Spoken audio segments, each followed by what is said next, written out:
নমস্কার বন্ধুরা, সবাই কেমন আছেন? আশা করি ভালো আছেন। রথযাত্রা উপলক্ষে আমার বাড়িতে ভোগ দেয়া হয়েছিল, সেই ভিডিওটাই আপনাদের সঙ্গে শেয়ার করছি। যদি ভালো লাগে লাইক, শেয়ার, কমেন্ট করতে ভুলবেন না বন্ধুরা। পাশে থাকবেন, বেল আইকনটি একবার দিয়ে দেবেন।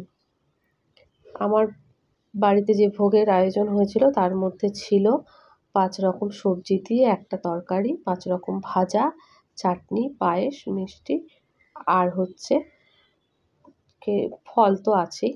পায়েসটা যখন আমি করছিলাম একটু দেখিয়ে দিলাম। আমি একা হাতে করছিলাম বলে রান্নার ভিডিওটা দেখাতে পারিনি, তবে আপনাদের ভোগ দর্শন করিয়ে দিই।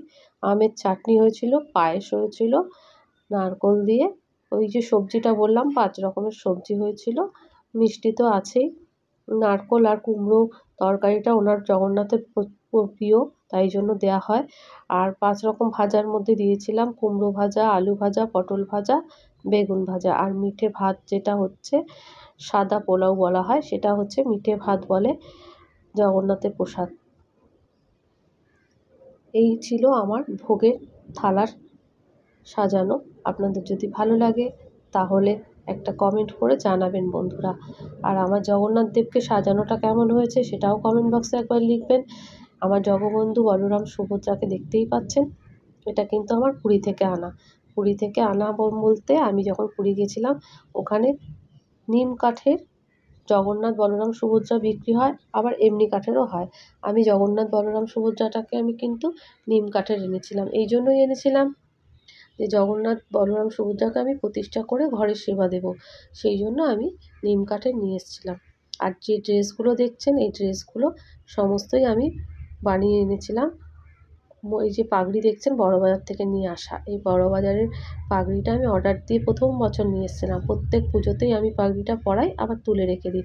সবসময় কিন্তু অন্য কিছু পরানো থাকে, এই পাগড়িগুলো পরাই না। কি সুন্দর লাগছে দেখুন মাথার পাগড়িগুলো। এগুলো কিন্তু আমি ওনাদের যখন প্রথম আনি তখনই এগুলো বানিয়ে এনেছিলাম। যদি ভালো লাগে, বারবার বলছি, একটু কমেন্ট করে জানাবেন প্লিজ। আমার এতে আরও উৎসাহ বাড়ে যে হ্যাঁ, আমি ভিডিও যে করছি সেটা হয়তো আপনারা দেখছেন। আর গোপাল সোনাকে তো আপনারা আগেই দেখেছেন। গোপাল সোনাকে তো আমার রেগুলারের পুজো, জগন্নাথকেও রেগুলারের পুজো, কিন্তু গোপাল সোনাকে অন্যরকম নিজের সন্তানের মতো করেই ওকে রাখা। আর ওর নতুন জামাটা দেখুন কেমন লাগছে সেটাও কমেন্ট করবেন। এই দেখুন আমার রাধা মাধবকেও নতুন জামা পরানো হয়েছে দোল উপলক্ষে, তারপরে পূর্ণিমার পুজোতে, তারপরে আপনার রথযাত্রা উপলক্ষে আমাদের নতুন জামা আমার গোপাল সোনাকে পরানো হয়। সব কিছুই ঠিকঠাক ছিল। তারপরে ভোগ বিতরণ হলো। তারপর আমি কিন্তু সবাইকে প্রসাদ দেওয়ার পর একটু বসে গল্প করছিলাম। আর আমি ভিডিও করে নিয়েছি, ওরা জানেও না ওদের গল্প করছে, আমি ছোট্ট করে ভিডিওটি করে নিলাম।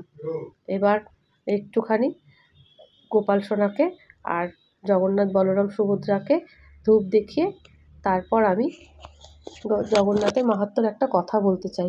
আমি জগন্নাথ দেবকে যখন জামা পরাচ্ছিলাম তখন কিন্তু যেটা বলভদ্রকে পরিয়েছি সেই জামাটা জগন্নাথকে পরাতে গেছিলাম, মানে পরিয়েও ছিলাম। যখন পরিয়ে বসালাম, বসিয়ে দেখছি ওটা বলভদ্র, এটা জগন্নাথ তো নয়। তখন দেখলাম যখন ওকে পরিয়ে দিয়েছি তার মানে এটা জগন্নাথ পরবে না।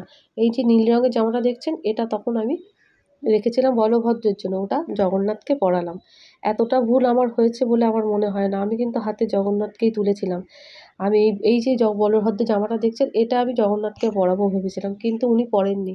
ওটা বলভদ্র আর এটা জগন্নাথ, দুজনে মিলে পরেছেন। যদি ভালো লাগে ভিডিওটা লাইক, শেয়ার, কমেন্ট করতে ভুলবেন না বন্ধুরা।